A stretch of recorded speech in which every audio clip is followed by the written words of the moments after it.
What is up, gamers? Hope you are doing well. Today, NBA 2K21 revealed pricing for their upcoming title, and we learned that there's going to be a next generation tax, meaning you're gonna pay more if you're buying the version for PS5 or Xbox Series X.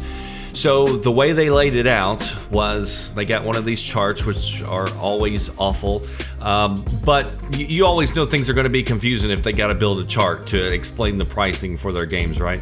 So the standard edition is going to be $59.99 for PS4, Xbox One, and PC, but if you happen to buy a shiny new PS5 or Xbox Series X, the game is going to cost you $10 more, so it's going to be $69.99 for those games. And folks, I wouldn't be surprised if this isn't the standard next generation. There's been a lot of rumblings in the business for years now that the current model pricing just isn't sustainable at $59.99. When AAA games are getting bigger, they're getting more detailed, they're adding a lot more content, they're taking years to build, so bigger games are going to cost more to make, so they argue it makes sense that the price of admission is also going to have to increase. Just a few weeks ago, Sean Layden, who was a former PlayStation executive, said he believes that the industry is going to have to make a change, and you either need higher pricing for games or you need shorter games. Honestly, wouldn't mind some shorter games, because a lot of these experiences that claim, oh, it gives you 30, 40 hours worth of gameplay, a lot of them is just mindless side quests and crap that I don't care about. But anyway, so you got huge games, they could either make them cost more or they could give you shorter games. He said, quote, "It's been $59.99 since I started in this business, but the cost of games has gone up 10 times. If you don't have elasticity on the price point, but you have huge volatility on the cost line, the model becomes more difficult. And I think this generation is going to see those two imperatives collide." And it almost sounds kind of like he, knew what was coming. And the idea, again, that only 2K is going to charge you more and that nobody else is going to try it, I think is very wishful thinking. Now, 2K hasn't revealed exactly what is different about the next generation version versus the current, but they do say that it's built from the ground up to take advantage of the new hardware. And would you expect them to say anything otherwise?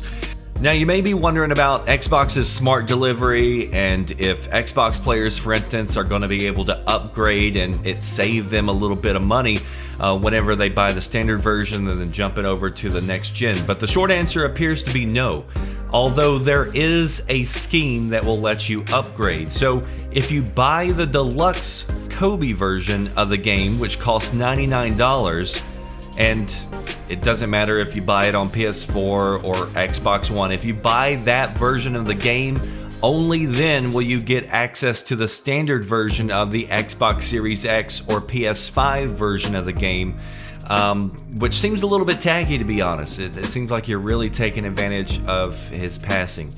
But a smart delivery, is one of those things where publishers have to opt into, and not every publisher is opting into it.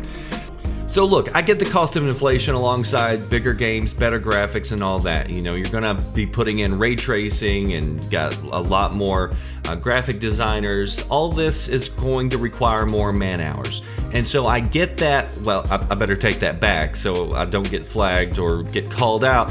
It requires more people hours, so to be more proper. So look, I don't mind having to pay an extra $10 if the experience is there. So that's not going to stop me from going into next generation. But if it's going to cost more money, you would hope that they would at least calm down on the microtransactions and loot boxes and all that crap, because it's going to really piss people off if you buy a game that costs more money and you're still getting tons of microtransactions and everything else built in, where they're nickel and diming you, to get a pair of boots with some colored fur or a charm hanging from your gun, But we all know that's not gonna happen.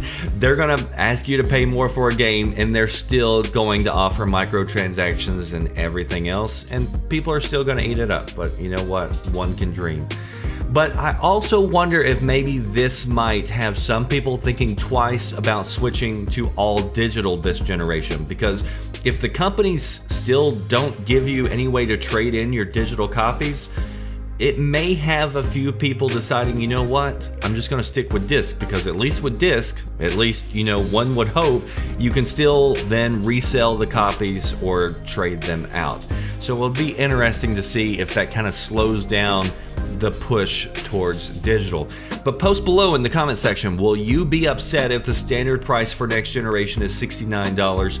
And will you reconsider switching to all digital? Do me a favor, hit that like button if you enjoy my content. That does it for me, the Red Dragon.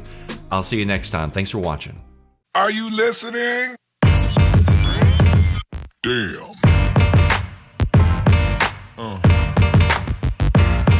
Yeah.